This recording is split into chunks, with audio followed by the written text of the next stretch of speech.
Okay, you're now live. Thanks, Tara. Welcome everyone today to the June 17th Tourism Sault Ste. Marie Board. Joining us online today for the board, we have Nicholas Brach from Holiday Inn Express. Tara's joining us from the city, and Nick with O2 for a presentation a little bit later on. At City Hall here, we have Lawrence, Richard, Jeff, Kelly, Kevin, and myself, and then representing the city is Elena Travis. Did everyone have an opportunity to review the minutes from the May 12th meeting? Any questions, comments, or concerns before we move to approve those? No, if not, I will move for somebody to approve those minutes. Lawrence, and a seconder. Kelly, all in favor of those? Okay. We didn't have any declarations of pecuniary interest today. Okay, so Travis and Elena, I will turn it over to you two to give us a tourism overview and update. He's deferred it today. He's deferred, okay. Yeah, not a lot. I have just a couple highlights that I want to share with everybody.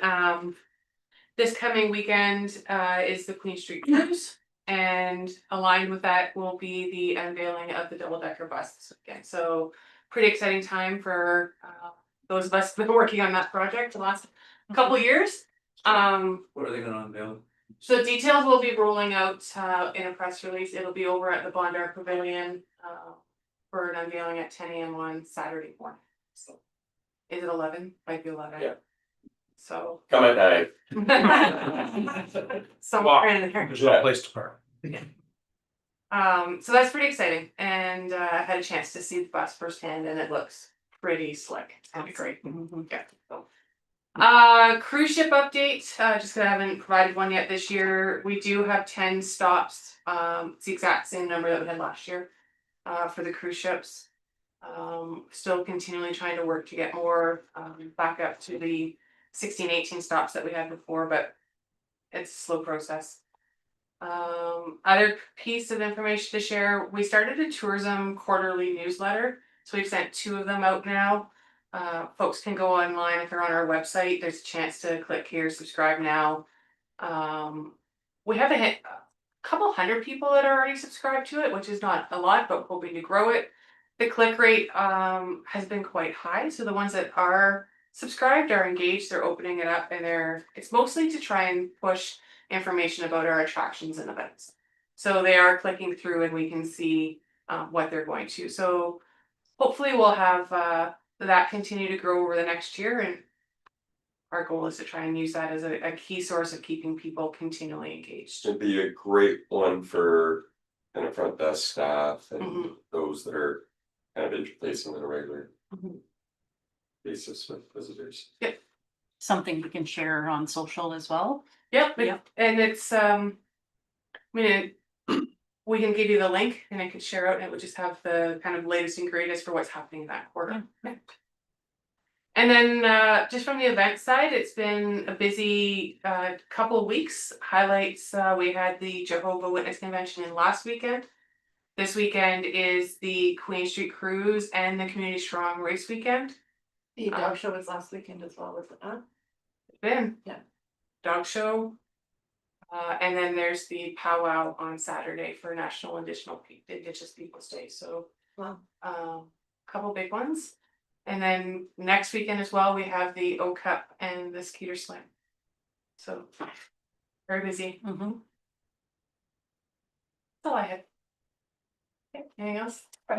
Just a quick one. So we've got continuation of our trail work. We've got the skills trail that actually was partially funded by a donation from Intercheck's renewable energy that's occurring on Kingsman property right now. Once Holocene has done that, they'll move out for the continuation of the Farmer Lake Trail. And then we've got Pre-Cambrian on site working to finalize the section of trail from the Wishart Bridge to Third Line, which should be open in July. So that's exciting stuff. And we did do a launch or unveiling for that too. I would like to do it once the playground equipment's in. So probably later, at least September-ish. Okay. So. Yeah, I think the Skater season. Pardon me. Playground. Yeah, so it's like essentially be like less than 100 meters from the bridge.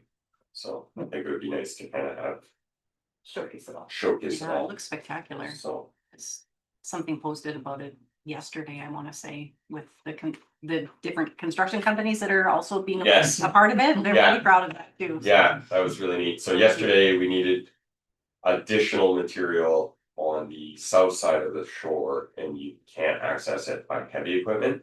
So they brought in a piece of equipment from Sudbury that actually was able to completely cover the entire span of the river and then shoot the material onto the following shore. So yeah, it was great to see. So yeah. Awesome. Okay, if that covers everything there, they had sent out a dashboard report. Did anybody have any questions or anything from that they wanted to cover or address? I see it, our occupancy is way up. Seems like it, so it must be good. First quarter's been good. Yeah, first quarter was very. That's- Yeah, Oh, melancholy would be the Yeah. descriptive word I'm gonna use. It's a really good one, Cal. And what are you seeing? I was gonna say par, but you know, that's just coming off. the I'm golf seeing course. group cancellation. Some that had stops in the US that can't get the participation because of the US stop, so they're canceling altogether and Okay. looking to try again in 26 or 27. And yeah, there was a bus tour that was coming to us that got canceled because they. yeah, and pickup just seems moderate at And best. short Yeah, booking oh, windows. yes. Same day for, for most for us. Hard to plan. We had two groups cancel, Indigenous groups because of the fires in the north. And there's a lot less leisure travel because once you leave Sault Ste. Marie and go north, there's no hotels until you get to Alberta. There's nothing, everything's. Oh, because of the Because they're full of evacuees. yeah. So people are nervous about traveling because of the fires, but also try to book a room, there isn't any. So we gotta wait for that to subside before we get some of that leisure pickup again. Yeah. On top of everything else. That happened. Okay. Financial update, Richard.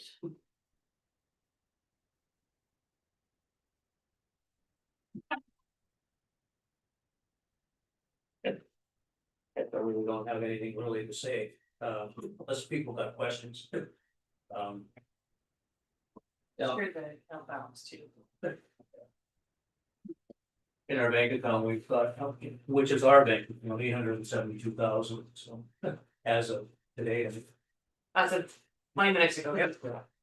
Sorry, that is the general development fund? No, that's the TDF fund. no, that's our Oh, okay.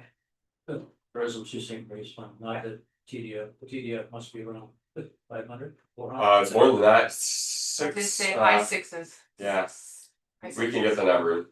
Yeah, I don't know, but we still got a decent amount of. And a couple of things is on the MAT transfer, they still haven't come up with the increase that we're gonna have yet for Ontario receipts, so that still hasn't. So that 208 figure is based on what we had last year. So once we know what the increase is, then hopefully that'll increase. And then some of the other stuff that we have on there is the reimbursements that we're receiving back from our partners on with respect to the bridge, so that Ontario sector grant must be one, right? NOHSC, the Infrastructure Canada grant, and remaining portion, the city still owes about $100,000. So, but once the claims are, yes. Okay, thank you, Richard. Did anyone have questions regarding the P&L statement? All good. Okay, we will move over to new business. Alana or Travis, will you be introducing Nick? Yeah, so we've got Nick O'Neill on the line. Nick, I believe you may have met most as part of the previous application, but Yes. Nick's gonna present kind of the final concept of the waterfront design plan, just a summary of the work that was done, as well as the first area of focus, which is located in Clerk Park. So I'll turn it over to you, Nick. Great. So I will share my screen. Hopefully you guys all can see it. So what I'll do is this is the same presentation that just went to City Council. So we'll go through that. Obviously, just acknowledging a lot of the stakeholders and collaborators involved is really important to understand. There's a few missing here.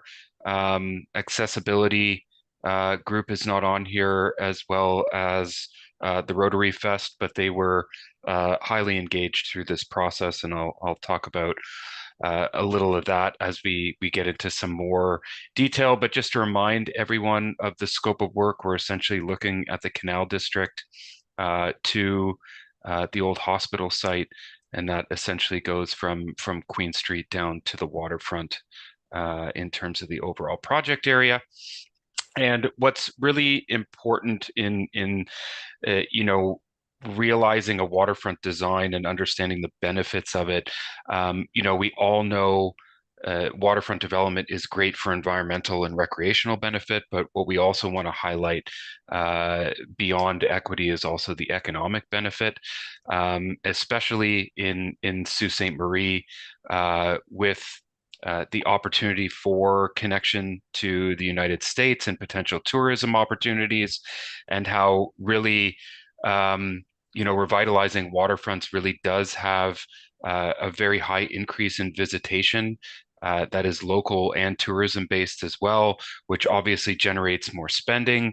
As well, you know, understanding in terms of population changes and how certain groups really do prefer to live near waterfronts, areas where they can walk and be comfortable walking, and different ways of mobility through the environment, and obviously just return on investment in terms of infrastructure spending. So, you know, understanding that the overall goal and vision of this plan is really about enhancing tourism, you know, getting people to come to the city and the water's edge more frequently, and of course, obviously, then having local expenditure in the local economy. So this is really very importantly a plan that was very community focused. We did a lot of public outreach. We did a lot of pop-ups, a really well contributed survey from the community. You can get a sense of all the different things that we've done in terms of radio advertisements, paper, getting that survey out, really being within the community at a variety of different pop-up events to really understand what the desires of the community are in terms of how we think about the revitalization of the waterfront. And, you know, having over, you know, plus or minus around 600 respondents to a survey is quite spectacular, and obviously played a big role in terms of how we move forward in the overall master plan, and then some of the detailed work that we've done for a phase 1 implementation. So one of the biggest components of our plan and where we started was really about thinking the importance of how access along the waterfront from edge to edge, or end to end, so to speak, is developed. And the notion of a continuous waterfront promenade is really critical. You see that in yellow with a variety of connection points that sometimes move across slips or around them, is, you know, really one of the major starting points, associating that with active transportation opportunities, whether that be jogging, biking, rollerblading, etc., and how those connect then into the streetscape network is really important, specifically in how you know, the north-south streets from Queen down to the waterfront become really important components of this overall plan, and really define how we get people moving from Queen Street, being sort of the downtown street, to the waterfront in new ways through different treatments of streetscape application, as some have already seen concept designs for Spring Street, but those sort of ideas and how they expand to other streets that link Queen to the waterfront is really critical. And then, of course, it's understanding, that's the sort of main layer that is, the sort of fixed component that allows movement along the waterfront. And then it's about how that movement pattern connects to existing and proposed destinations and opportunities. So what we've done here is basically defined in the gray highlights. These are existing places of destination within the waterfront, and the red become opportunities for how we see enhancements of activation along the waterfront through, for example, new development and retail outreach from the mall, how we can activate the Bondar Pavilion site, for example, with a bit of revitalized park space and pop-up retail activation, thinking of the City Hall site and how that becomes a major gathering place and opportunity to connect to the water in new ways, similarly in how we get across City Hall site to Clerk Park becomes an important component, which you'll see a bit later, again, through piers and bridges and outlooks and terraces down to the water. Thinking about the revitalization of Clerk Park with the Rotary in mind has been very important. We've mapped that out to ensure that, for example, proposals of destination playground, new waterfront edge conditions, floating pool in St. Mary's River, all become really great opportunities to activate the waterfront, get families down to the waterfront, and then enhance their expenditure in both existing and proposed components of the overall plan. So what's really important about the two slides that I've shown you is, this is really public realm programming at its finest. It's all about the network and movement strategy, and then how you activate that strategy through new destinations and opportunities. And then there's sort of a third layer, which is talked about in the report, but less in this presentation, is about the event programming and the importance of how you yourselves at Tourism Sault Ste. Marie and others and a variety of stakeholders come together to really think about four-season activation of these spaces to further enhance the diversity and experience along the waterfront. So in terms of big ideas, I've described a few of them. We've talked about that continuous waterfront promenade. We have proposed the notion of a unique riverside destination in a river swimming pool. There is a destination play space quite unique to the city that would find itself adjacent to the art gallery within Clerk Park. We've done a variety of instances of outlooks and tiers and terraces and bridge connections that expand your experience with the water's edge and the water itself, but also for connectivity. For example, specifically linking City Hall to Clerk Park in a unique way. Again, that then relates to opportunities to touch the water, whether that be dipping your feet in the water or launching canoe and kayak, and then a variety of instances of retail activation, places to shop, eat, dine, gather. And we've heard from a lot of stakeholders the willingness to support this and the desire to have more areas really to eat, drink, mingle on the waterfront in a unique setting. So this is sort of the overall master plan from end to end. Again, a lot of it is in terms of development footprint, conceptual in nature, but we have worked very specifically with Simon at the mall to look at his plans, ways that we can create and enhance some of that outdoor experience through the mall to really have it not be a parking lot that is fronting the waterfront's edge, that it really can be a place that's highly activated and connected. Same with the Canal District. We've ensured that the plans going on there are highly contextualized within this overall plan and fully connected through the connectivity strategy. And then moving all the way down, we'll get into more detail because this is where we really focus on a bit more detail in the master plan, where we're looking at the Bondar Pavilion to the Bush Plain as a bit more detail and nuanced conditions. So that's what you're seeing here. And again, you're seeing the importance of the north-south connectors and the streetscape activation and how those play a major role in events, programming, activation, drawing people to the water as well. But what you're seeing on screen is really just an enhanced Bondar Pavilion site with a bit more park type environment, a restructuring of the parking to expand the park opportunity, and then some activation along the water's edge through some unique retail, food, beverage, F&B opportunities that really activate the marina and the waterfront's edge. Similarly, as we move across, Foster Drive becomes an important streetscape, how it links up with the north-south streets, how those are all connected and seamless, more pedestrian focused is really important. We'll see a few slides on that in a bit. But then City Hall really becoming a major destination and gathering area with unique opportunities for boardwalks and outlooks and terraces down to the water to reconnect with the water's edge, especially being a civic sort of destination. It becomes an important area for gathering. Major connection from City Hall across to Clerk Park, really thinking about that inlet as a wonderful opportunity for, engaging with the water, touching the water. It's quite calm, it's shallow. It's a great opportunity for canoe kayak launch. And a great connection, obviously, with Clerk Park itself, where in Clerk Park, we have, looked at and focused on a major destination playground, which you'll see in much more detail in the coming slides. Some enhanced pathways and connectivity through the site that then could be utilized for a permanent skating loop in the summer or in the winter, and then has opportunities for unique activation in the summer through different sort of rentals, whether it be rollerblading and other things become really exciting.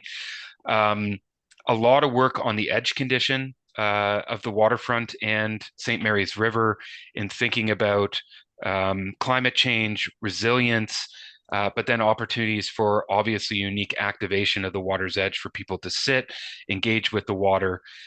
You see the floating swimming pool there, which we'll talk about in a bit, because we get into much more detail there. And then really thinking about a great opportunity for the art gallery. We know that there's a need for a new facility, which we have worked with them on, as well as thinking about other sorts of social opportunities to have a really unique destination along the waterfront through the art gallery, potentially combined with other uses from an architectural and massing standpoint to become a major focal point of the overall waterfront. So I mentioned streets a lot as well.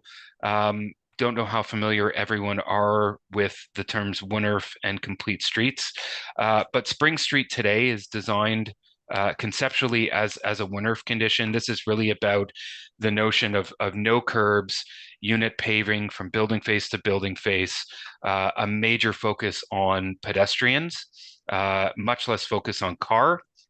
So we have carried that through along Foster Drive in terms of that thinking. And then the other north-south streets really become what we call complete streets. And these still have more traditional streetscape atmospheres, but then have active mobility and bike lanes associated with them. And this is really all about drawing people down from Queen Street through really unique landscape expression along these streets, but then making it much more safe and comfortable for people to get down to the water's edge. And just some imagery of what some of that looks like.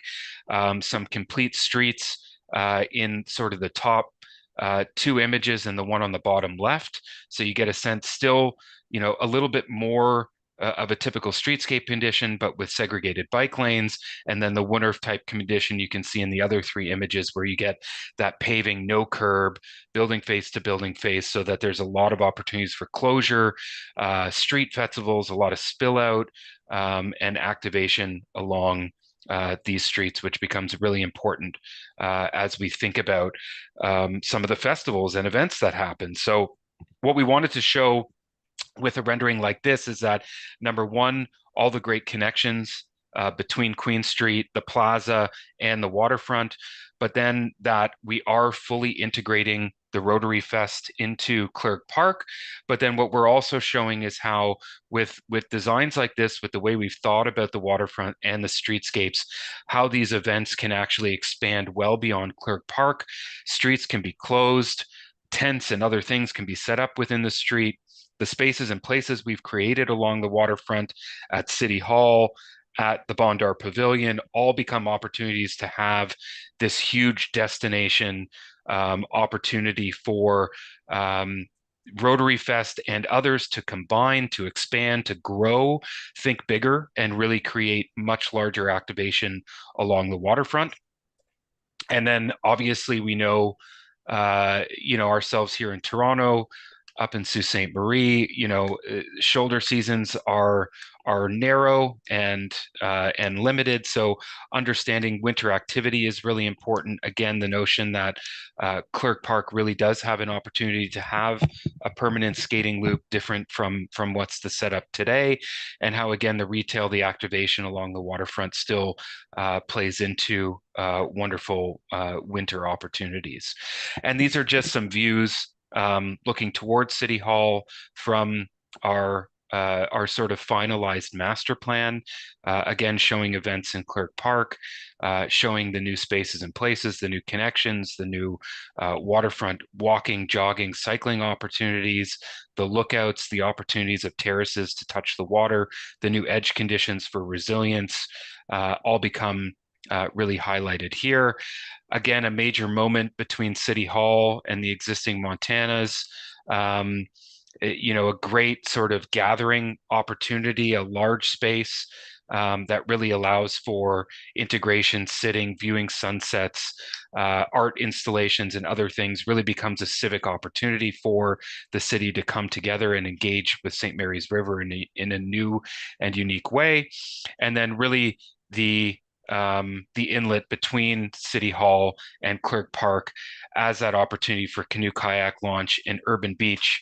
We'll talk about that in a few slides because we've expanded on that a little bit, but you get a sense of how we're creating new resilience along the edge, ways of breaking down those hard edges and softening them, and then really creating opportunities for people to engage with the water in unique ways.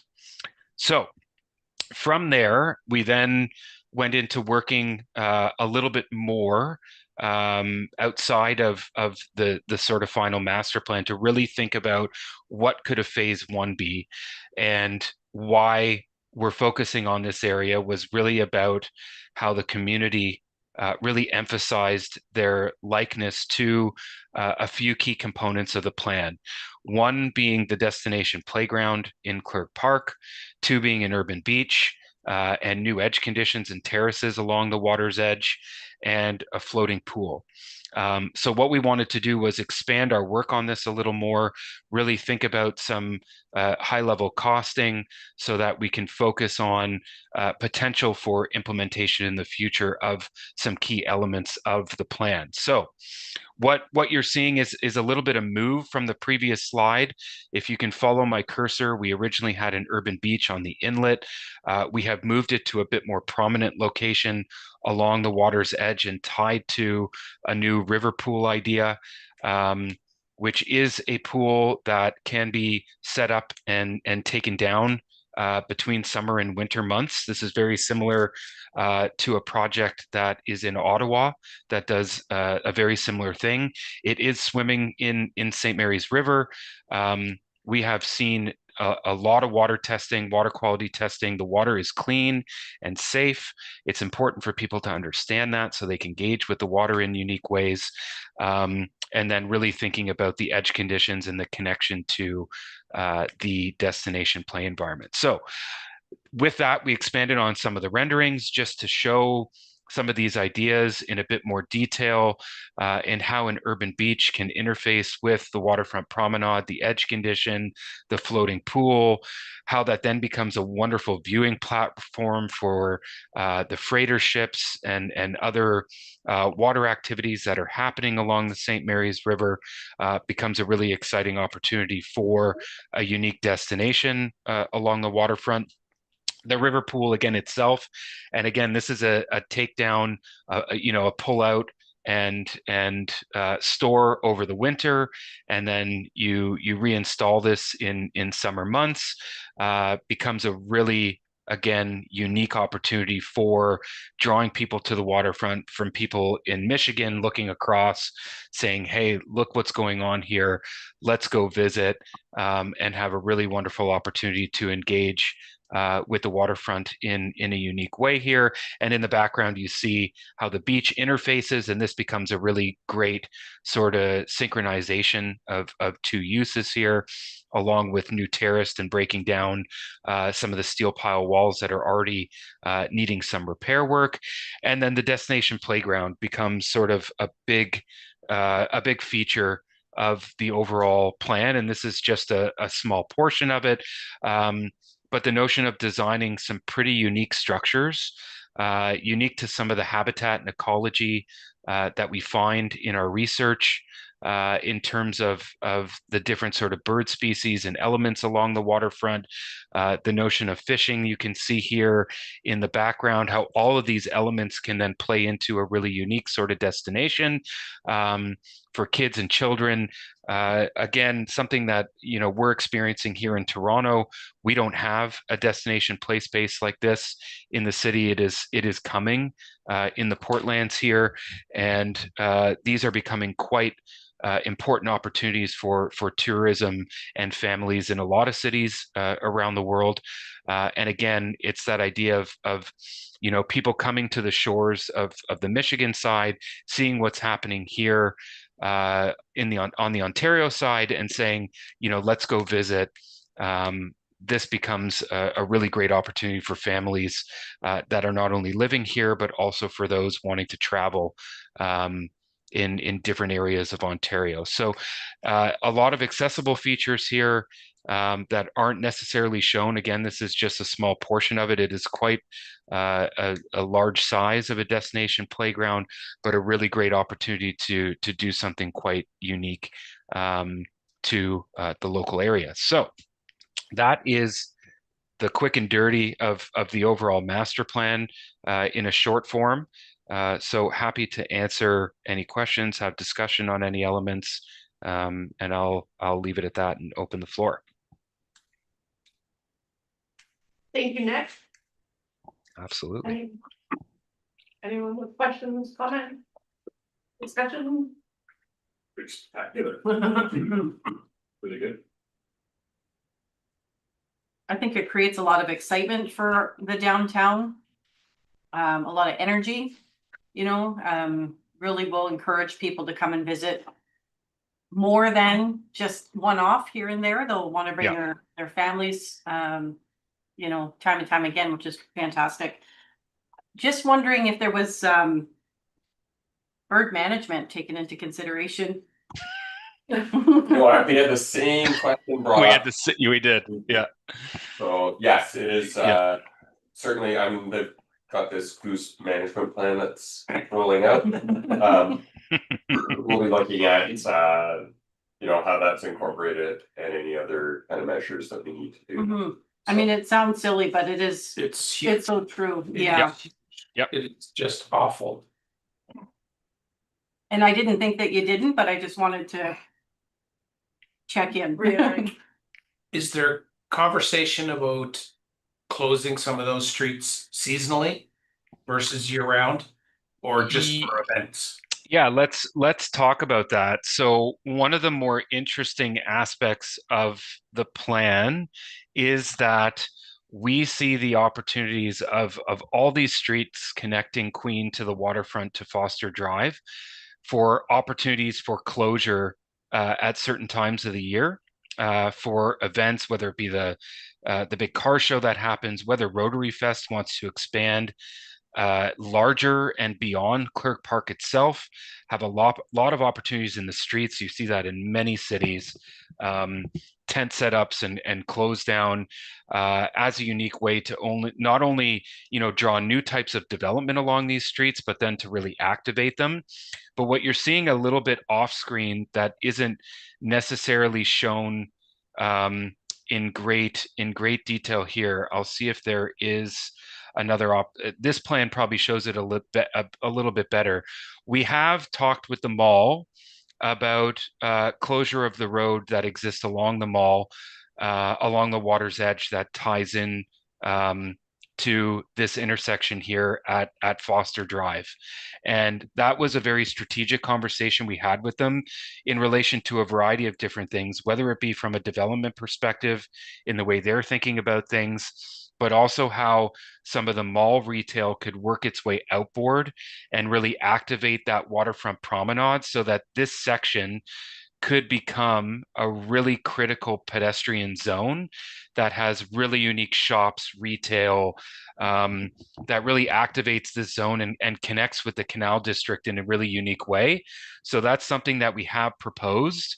Nick, can I expand go ahead. on that? So the mall now being in receivership, we did speak with the group that is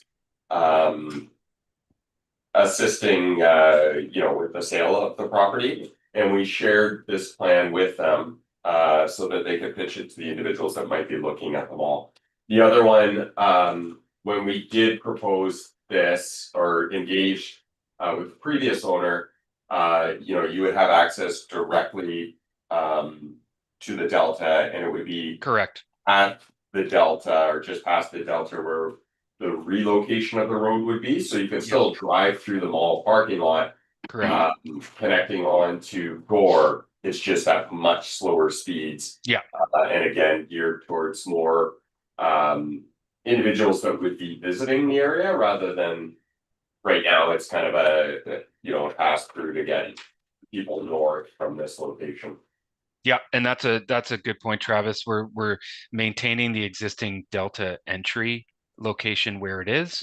That really doesn't change. Access is quite clear there, and just becomes a unique opportunity along the mall edge to recreate something more fitting to a revitalization of the waterfront that's not focused on massive amounts of parking facing the waterfront, just to create a bit of a unique experience. So then I'll piggyback your segue for me, which is always an issue down here is parking. Mm-hmm. And what the long-term plan is. Especially, I was thinking more Foster Drive along by City Hall here being more seasonally closed. And kind of this area. I know there's a long-term plan for St. Mary's River Drive, but if that's gonna happen, how are we gonna manage the parking situation? Yeah, so I mean, this is obviously a conceptual plan that expands for over 10 years. I think what we were considering as we were looking at this is that you would probably have stacked parking. Yes. In addition to the parking that remains, so adding more parking through that manner, and then ideally as we progress through the years and a decade, as we do see improvements to public transit and increased utilization. So this also kind of factored in the buy-in of shared transit to reduce our impact for climate change. So it was kind of twofold. Yeah, and we had also envisioned potentially, one or two parking structures on the mall site. And then with new development, there could be opportunities to integrate, again, parking in a stacked way, in a unique sort of manner to the urban form, to ensure that there's enough parking and it can be shared through a variety of uses. What kind of timeline for the first phase, like from start to finish? Yes. Yeah. So this phase one, I mean, again, financials not not holding us back in terms of this discussion, you know, this is a plan that could start its detail fairly soon and have an implementation timeline of you know, a couple years pretty easily.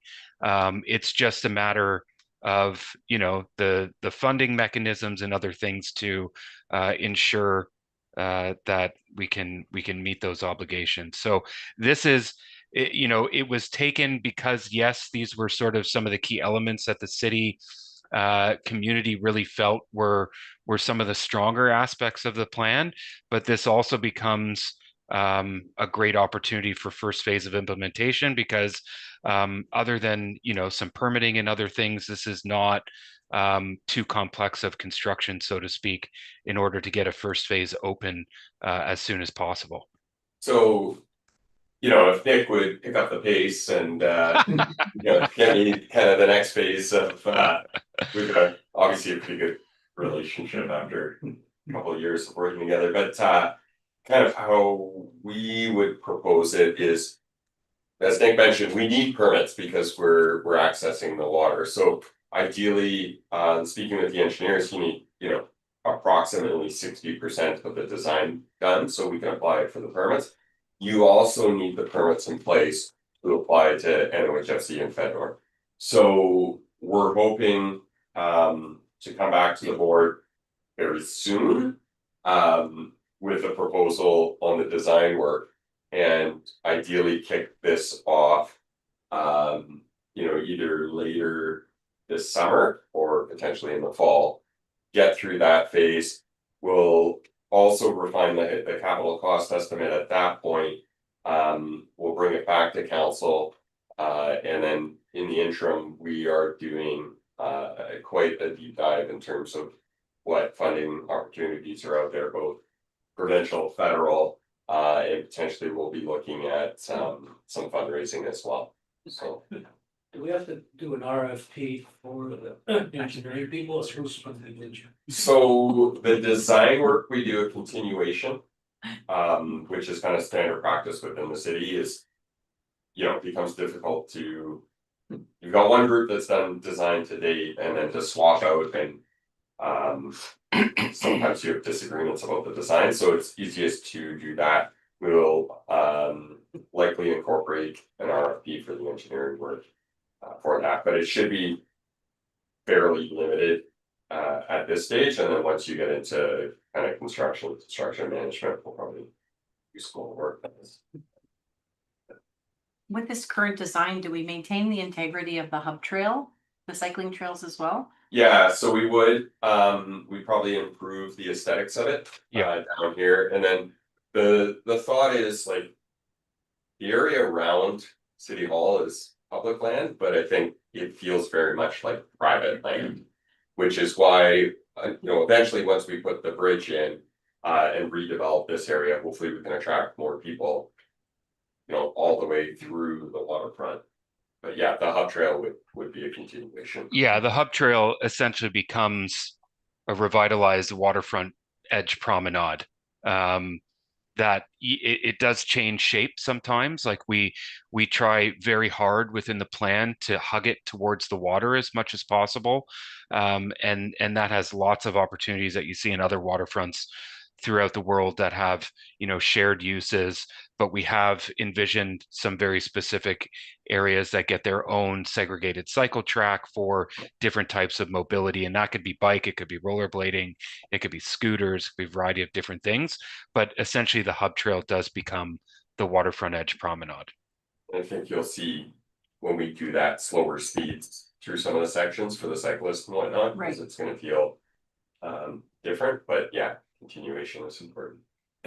Sorry, go ahead. No, I was just gonna say, from a safety standpoint with the swimming, I'm assuming we'll have lifeguards. Yeah. And then just for my own knowledge, like you fall in the wrong side. Yeah. What kind of tow is there? So that's part of the design work that we're doing. So I was speaking with the National Capital Commission out of Ottawa. So they have a very comparable pool, except theirs is huge. It's 36 by 36. So it's like, and they've got a swimming lane that, or lap lane that bumps out. So the flows through here, I mean, we're fortunate because of the bump out on this location. Look how it is there. You can actually rest in a kayak and not get pushed back in that location. And then what they do is they do not put a wall below. So that if somebody dives down, they don't get stuck. So you're able to swim through, and then yeah, we have to have lifeguards Right. on board. And then Ottawa, similar situation. There was a lot of community perception around the quality of the water and the safety of it. Really what you sample for is E. coli on a regular basis. So I think their first year, don't quote me on this, but they did it at least 4 times a week. And then and they've got actually an outlet where there's, depending on the rain events, could be raw sewage. So they would shut their pool down during like heavy rains. We would likely do the same. And I think what they saw was a huge increase in people using the pool as kind of the summer progressed, and they were able to, for lack of better terms, convince people that the water was Build safe. trust. Yeah. Yeah. So Yeah, which is a similar thing that happens here in Toronto too, right? We have combined sewer overflow. So during heavy rain events, the beaches fly a flag, right? And the flag's green, you're good to go. If it's yellow, there's a little bit of caution. And if it's red, you don't find anybody in the water. And that's pretty standard. But, we've seen all the testing to date through this master plan process. We requested that data, and it is very clean. So other than large storm events, there's really not a concern.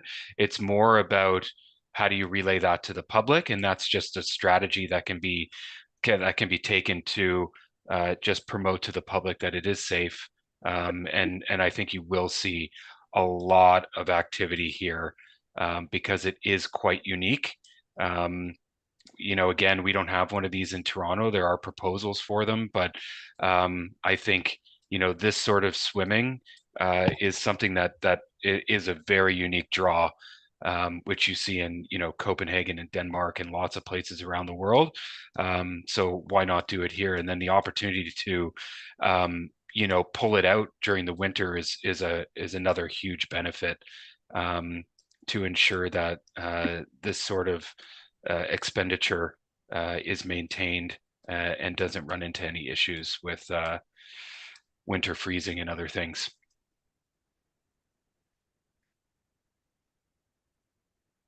In the event that there isn't a buyer for the mall, what is the backup plan for activating vendors? So I think that would be like a longer term kind of solution. I mean, the ideal location, would be kind of on the south side of the parking lot. That we would perhaps, I think what we were talking to the previous owner was, you create green space where the St. Mary's River Drive is, but you would also have the potential to perhaps do some form of a land deal if we were relocating the street onto their property. So it would advance kind of the storefronts, so they're much closer to the water.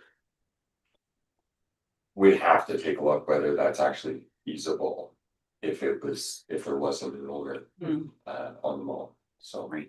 but I think that's a longer term. Yeah, That wasn't part of the phase 1.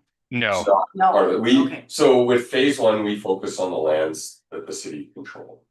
And I think that we need the private sector to step in on a handful of these.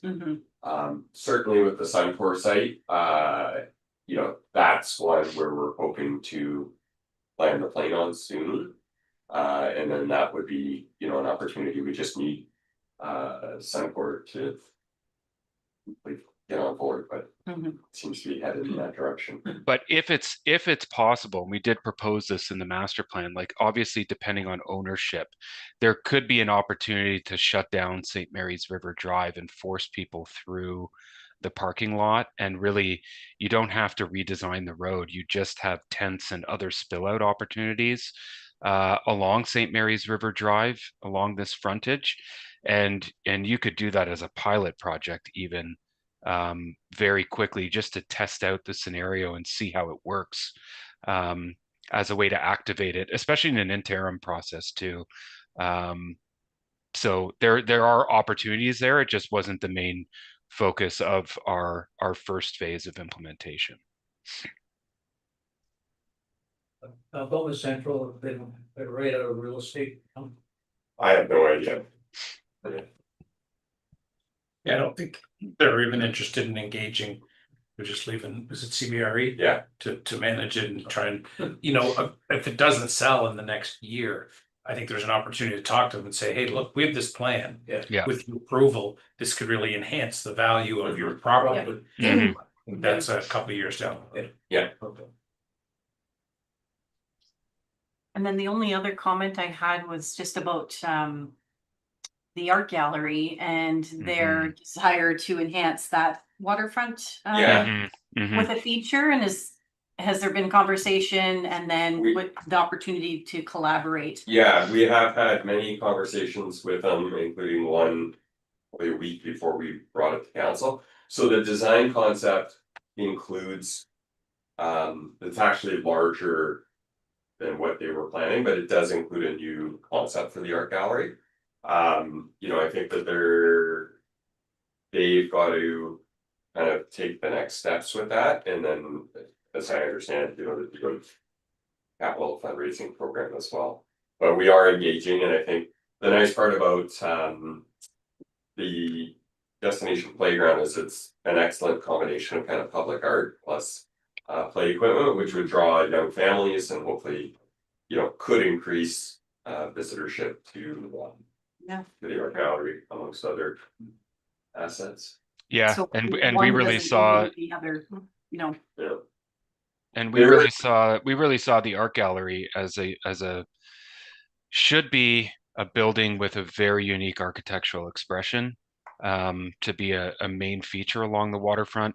And we did scale it in the plan that it could be combined with another, you know, another use, that then they could share resources and other things depending on how that plays out. But I think there's a lot of opportunity for the art gallery on the waterfront to stay on the waterfront, but to really create a unique architectural expression that then has a really wonderful relationship to the river, to the destination play area, Clerk Park, and the surrounding development. So it's a great asset, and we hope that it can become something very special, and unique as part of the draw to the waterfront. Somewhat advantageous for the art gallery, really. Yes, 100%. Thank you. Hey, anyone else with questions or comments? Okay, well, thank you very much for your time today, Nick. Great. Thank you for having me. Appreciate it. We'll let you go so you can continue on your work for me. Yes, I'll get you something soon, Travis. Don't worry. Awesome, thanks, Nick. Take care. All right. Thanks, everyone. Bye. Yeah.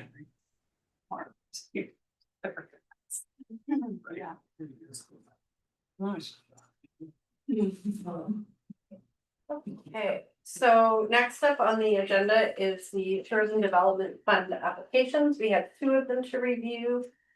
First is the 8 hours of epic single track, and then the second one is the Sault Ste. Marie Pride Cruise and Drag Show. Alana. I'll do those. Same as typical, I'll do the highlight reel. So the 8 hours of Epic Pure Single Track, that is being run this year by Sean Ruppel. He has previously hosted Crank the Shield here before. Has a long history of mountain biking and event hosting in the area. He's looking to resurrect previous event, I think it was called Superior Single Track before. That last ran in 2006. I'm looking to do this August 23rd, excuse me. And he's looking for some financial support to help offset some of the expenses. Recommendation is $2,500. Looking to bring in around 120, 130 people from out of town for a couple of days over the weekend. we have any questions on any? What was his ask? It was 5. Yeah. We just put it through the same scoring evaluation that we do for everything else, and just with the number of people, it shakes out at 2,500. But sorry, what's he need the money for? Let's see. I don't know if this one, if we did earmark it for anything specifically. We'll wanna see. I'll let you finish. No, I don't, I'm just reading through Stephanie did this one because I'm not sure if it was earmarked for anything specific. But isn't this the type of thing we really want there? And I guess I had kind of the same reaction just looking at these, is that this one had more people and was on a strategic plan, and the other one was getting more money with fewer people. It's all on how the like. Hmm. And this is why the discussions are important, right? You have the ability to move the dial just based on, we present the facts based on where it shakes out in the numbers. In the bottom section of the evaluation, you will see like some of the ones that align with strategic plans, they'll get more points for sure. With this one, he did, the actual top line only scored 35 points because it's not a whole lot of numbers. It's right in the peak season. So those numbers would score lower, and then he gets the extra points for being homegrown, aligning with the waterfront or the recreation strategy. I know I sound like a broken record. This is his first year of doing this. I would be more apt to give more now. With knowing that he's gonna be able to get this moving, and maybe I wouldn't want to give 5,000 every year, but if we were, if we really want to help him make it a great first event, I'd rather see us put more up front and then wean him off of it as it becomes more self-sufficient. Just my opinion. And the plan is for this to be an annual event? Yeah, we've worked with Sean for a lot of years. Sean is very good at what he does, but yes, the plan is to be annual. It may alternate, like I know Frank is 8% of work, Frank is Shield, so if he is, there may be times where it's like 1 year Frank, 1 year. This, but I He think, doesn't live here, right? So he's planning this from out of town. Yeah, he's got a cottage in Bachelorna, so he spends. I raced against him here and. The events he has held in the past have been They're good. Yeah, really they're successful, yeah. 10. The nice And thing with it's- this is it rounds out our summer mountain bike events, right? We then have June, July, and August. You have an anchor event in each month, which is really part of what strategically we've been trying to build. Yeah, This will showcase some of those new trails we built as well. yes. With Shrine Southern Ontario crowds. Is there an opportunity to have the drone doing the race? So people can really see what we have to offer. Depending on the tree canopy, yeah, that's where it gets picky. Yeah, we can find some. We can figure it out, portions. absolutely. And I think if. I was actually talking to Richard Jones about this, I think the support that we can provide him. In terms of accessing the US markets, because his. It's hugely successful drawing the Southern Ontario markets. This is a great event that could also attract. Quite a few people from Northern Michigan and elsewhere, so. Yeah, they go to Marquette for all this stuff, and Mhm. this is now, we're the Marquette of Yeah. Ontario, right? Absolutely. But- And we're not yet, we will soon be. Arguably But not there, Arguably better. Not quite. there yet. reputationally not there. Yeah, Yet, We're so that's why I think we should support it. Yeah. closing in.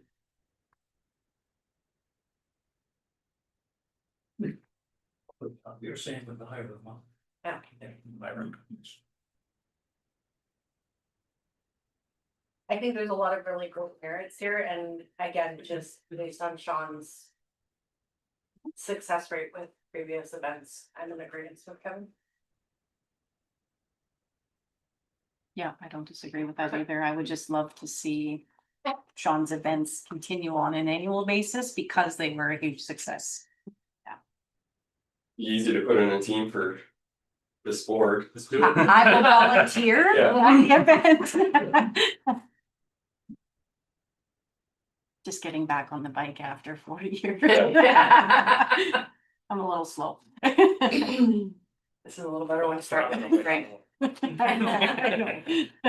All right, so the conversation is now increasing it up to the $5,000 ask. Is there anyone that has concerns with that? Nick, Laura? Okay, thank you for that one, Alana. We'll move on to the Pride. This one is being hosted by Boating Babes, two SLGBTQIA plus group. We've been working with them for a couple of years to try and grow out an event. We were trying to build something for June for Pride Month, but there's a lot of competing events that happen in Pride Month. So they found a home with this event at the end of the month, and it aligns with the powwow as well. So it's Teddy Surratt is leading it.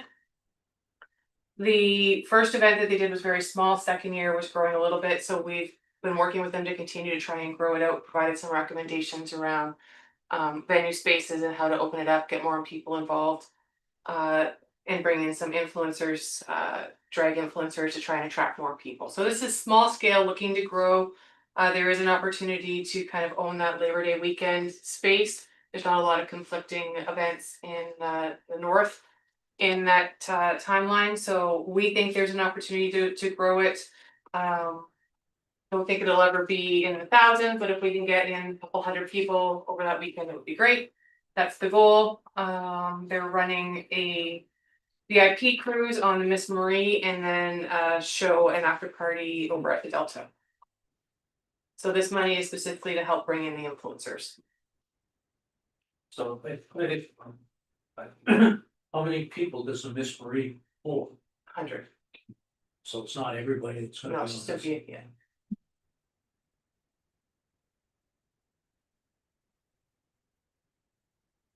So forgive me, right now, they're only anticipating 40 people or 40 from out of town, 40 from out of town. up to 100?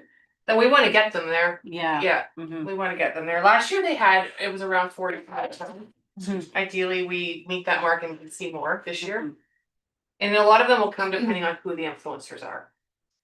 And do we know what the growth from the first year to the second year was? When you're looking impacted? at, like, you went from 10 to 30, maybe? And we're not talking big numbers, it's a starting point. It's a starting point. And, you know, we don't have a lot of events, pride events that we support. It is, you know, an opportunity for us, and it is Indigenous run, which I think is another great opportunity to help support. You know, in our cultural event section, we don't have a lot of them. The Indigenous communities support that LGBTQ way better than we do. Like, they have a very spiritual approach to it. That's far better approach than I agree with you. said old white guy. I agree with you. I think it's a great addition to our event lineup, and they're very open to working with us. They like the idea of having the support from the city and building those relationships. So And it's still got a good timeline on it. Just wish we could put it in June. Wish it would be in June. Just would really round it out if it was in Pride Month. It would make more sense, yeah, more complimentary. I mean, the entertainment that they're looking to bring in would be quite the investment, and the fact that it falls in line with the ask. Mhm. I think it, or I support it, I guess is what I'm trying to say. Isn't it cool that we're talking about something that should be in June, but we have too many things going on? Just so much fun. Pause and take a moment, because we've talked about that for years. Yep. So, I mean, that's a good sign, right? But it should be June. yeah, it's there's a couple reasons why it's not, and one of them is its affordability, right? So your influencers rates in June, they can go anywhere they want to perform. course. So it's a lot more. than Yeah, you're working with them. if they're worth bringing in, then They're booked. Yeah. Yeah. Well, again, if this grows into a bigger, better event, then Then we have those conversations. Then you have some club. What else do we have going on, Michael? You can- The softball tournament, will be that weekend. Okay, that's it that I know of. The weekend before is the walleye tournament. And there's a powwow that weekend too.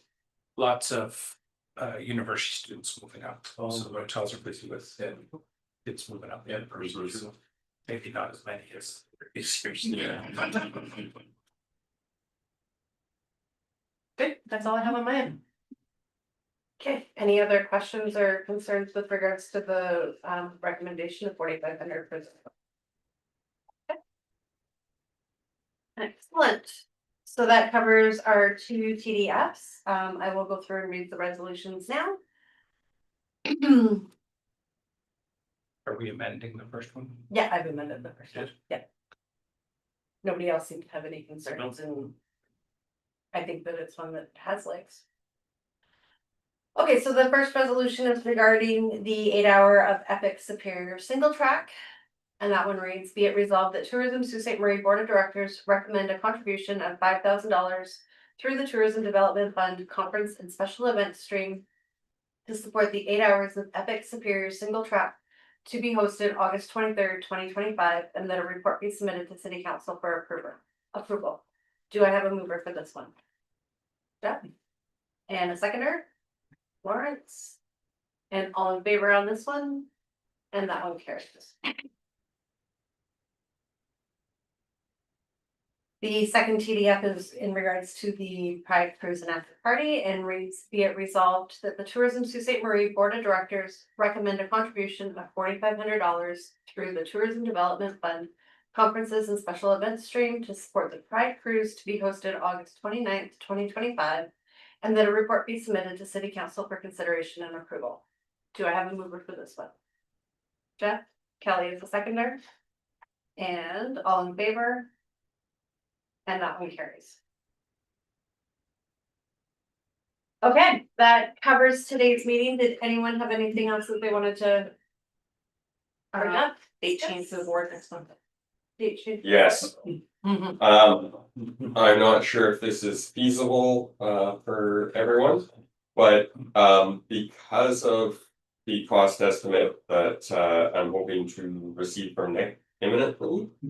As well as the conclusion, we've got just some additional funds remaining in the trail construction work at Wishart, as well as the Farmer Lake Network. I was hoping to have the meeting bumped up to the 8th, which is 3 weeks from now. July 8th. July 8th. I'm out of town. I'm I'm on holidays. Okay. Is there another date? So I mean, normally it would be the 15th, so. Oh, Oh, but I think we had it, We had Yes, it that's for the 22nd. 22nd. we had it 22nd. Now I'm out of town on the 15th. I could look at I don't know that I'm available. in. How about July 1st? Or July 2nd, that week, We can just do a Zoom call if yeah, you just need approvals on something. yeah. I just figured both those items I'll be presenting, and I did not wanna wait to the week of the. Yeah, I'm like driving out of town. Yeah, yeah. 26th for 2 weeks, so I'll be gone. So we would just do it as a special meeting? Yeah, That's what I'm wondering if we, do it as a special meeting. Double check, yeah.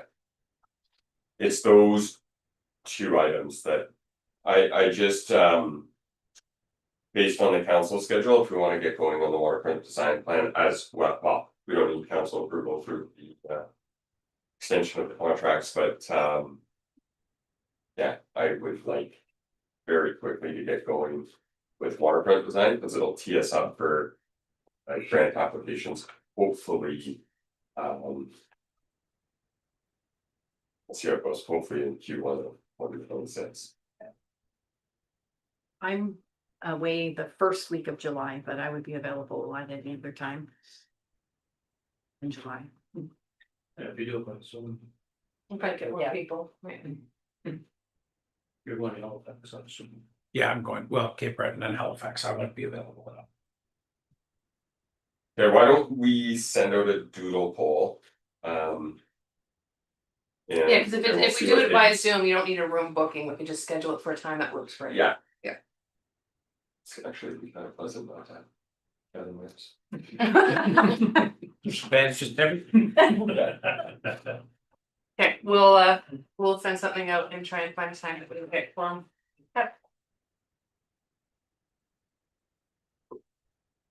Okay, so if that covers everything, I will move for us to adjourn.